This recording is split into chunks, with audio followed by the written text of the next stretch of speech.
It's 3:04 p.m. on a Friday afternoon, and senior Michael Palermo is asleep. But fast forward a few hours, and Palermo joins ranks of Fisher students at the annual Teddy Dance for Love.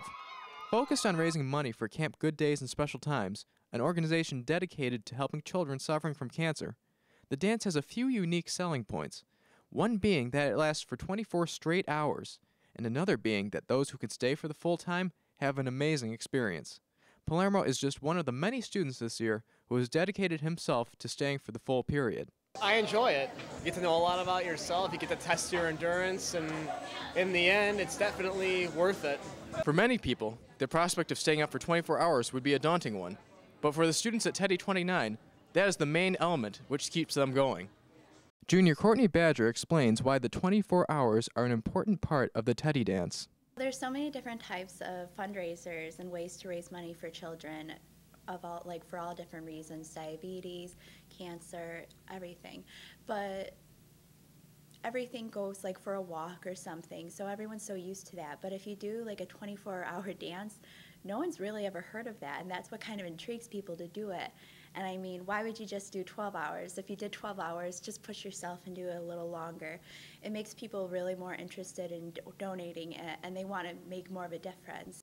Teddy 29 chair Erin Conway encourages individuals to stay for the entire 24-hour experience. It's a lot longer. You get to the full effect of the whole dance. You get to see the different bands. You get to see the different committee hours, the theme hours, and all that fun stuff.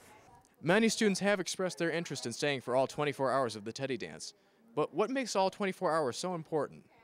Junior and Teddy committee member Maria Laudis has an enthusiastic outlook on the 24-hour dance. It's the only place I can go and actually expend energy for 24 full hours. It's the best gratifying experience I can have, and the best part about it is we're saving kids with cancer, and we're giving them an awesome opportunity. 2010 graduate and former Teddy chair Chris Keys explains his philosophy for staying up 24 hours. It's the least I could do for children with cancer from Camp Good Days to take a trip to Florida every year and have a great time. So that's basically why I dance for 24 hours. Nearly 24 hours later, Michael Palermo, not to mention many other dancers at Teddy 29, are very tired. But for them, the experience was well worth the effort. I feel great. There was a point where I was exhausted, physically and sleep-wise, but I feel great right now. And as for students wondering how to stay up for all 24 hours? I would say pace yourself and just have a good time. Remember why you're doing this. For Fisher News, I'm Patrick Crozier. Some know him simply as Dan from the bookstore. But for Dr. Dan Eads, being the manager of the campus bookstore provides a gateway to give back to a community he loves. While Dan Eads is most recognizable from his role at the bookstore, his resume provides a very interesting insight into a very fascinating life. I went to the University of Rochester in 1977, studied cultural anthropology, social anthropology, I should be more precise, and worked with linguistics and child language. Got a grant from the National Science Foundation and Fulbright scholarship to go to Romania, and worked in a daycare center for a year, just talking to children about their conception of kinship and what it means to be sort of what we call person. While his studies have taken him across the globe, for Dan Eads, Fisher is where he calls home. When I first got here, one of the things that I found about Fisher is a very welcoming community. And I wanted to get involved somehow with the campus. And the departing manager said to me, don't forget about Teddy. Each year, Dr. Eads and the campus bookstore donate materials to Teddy to help with their annual dance. But even with this, Dr. Eads' generosity goes further. Maura Shainman is an employee at the campus bookstore and is also a member of Teddy. For the past few years, he has donated $5,000 to Teddy Dance for Love. It's something that he doesn't have to do. The fact is that he cares so much about the campus community. He is concerned about what he can do for the students and how can he give back to the Fisher community. Along with his generous donations to Teddy, Dr. Eads has also been recognized on campus for his work with diversity, and specifically his work with the Diversity Innovation Awards. Yanti Slobert is the Director of Multicultural Affairs and Diversity at Fisher, and has worked extensively with Dr. Eads. He's helped us with the Martin Luther King celebrations. He's part of the committee as well as the Diversity Innovation Awards. So without him, I'm sure those things would not be as successful as they are. He's just a wonderful person to work with. And I'm sure that if he chooses, he'll do much more if he chooses to stay with us longer. Remembering the Fisher Creed, teach me goodness, discipline, and knowledge, how do Dr. Eads' coworkers see him display goodness? Just a giving person, a selflessness about him. That displays goodness to me, that he's always willing to help, to give of himself. I really think he looks out for the goodness of the people, and he honestly cares about the people that he works with, the people around him, and he just wants everything to be best for them.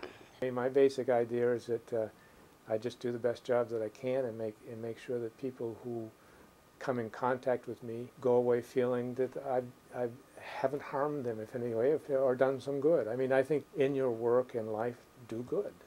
For Fisher News, I'm Patrick Crozier. The William A. Fay Building at St. John Fisher College houses a number of reflective photographs portraying students of past classes at work in the communications major. As time goes on, the faces of these students change, as do the studies in this department.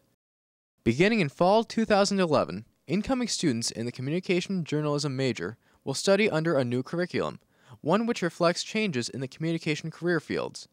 But what are these changes? Dr. Doogie Bickett is a professor of communications at St. John Fisher. The new major is, we're trying to do something a bit different. It's more flexible. The biggest thing is that it's only 37 credits instead of 39. So there's it's one class less. The 1 credit difference, since it's not 36, is that we have a new career seminar which we've started as well. There's only 2 courses, in addition to the 1 credit seminar, there's only 2 additional courses beyond the initial 4 that you have to take. But essentially, you have fewer courses that you have to take and more courses that you can take, depending on what you want to take. While these changes will certainly impact CJ students, they may also impact students who are not enrolled in the program. Dr. Jack Rosenberry is the chair of the Communication Journalism Department. He feels that students outside the Communications Department will be interested in the new curriculum as well. We also added some specific minors. We still have the general purpose communications minor, but we added specific ones with a focus on journalism, with a focus on strategic communication, and with a focus on video production that we think might be attractive to students from other majors. Dave Van Gorder is a sophomore communication major, and he is interested in the new curriculum. I actually like it, and I'm thinking about, I'm going to go with that now. I hope to go into broadcasting and video production. It's something that I've gotten to do a lot of different things, a lot of fun things here on campus, and this way I can kind of pass over the classes that it doesn't really interest me. While Van Gorder looks favorably upon the new curriculum, how do other students perceive these changes? Lisa O'Leary reports on what students and faculty think about the new look of the communication journalism education.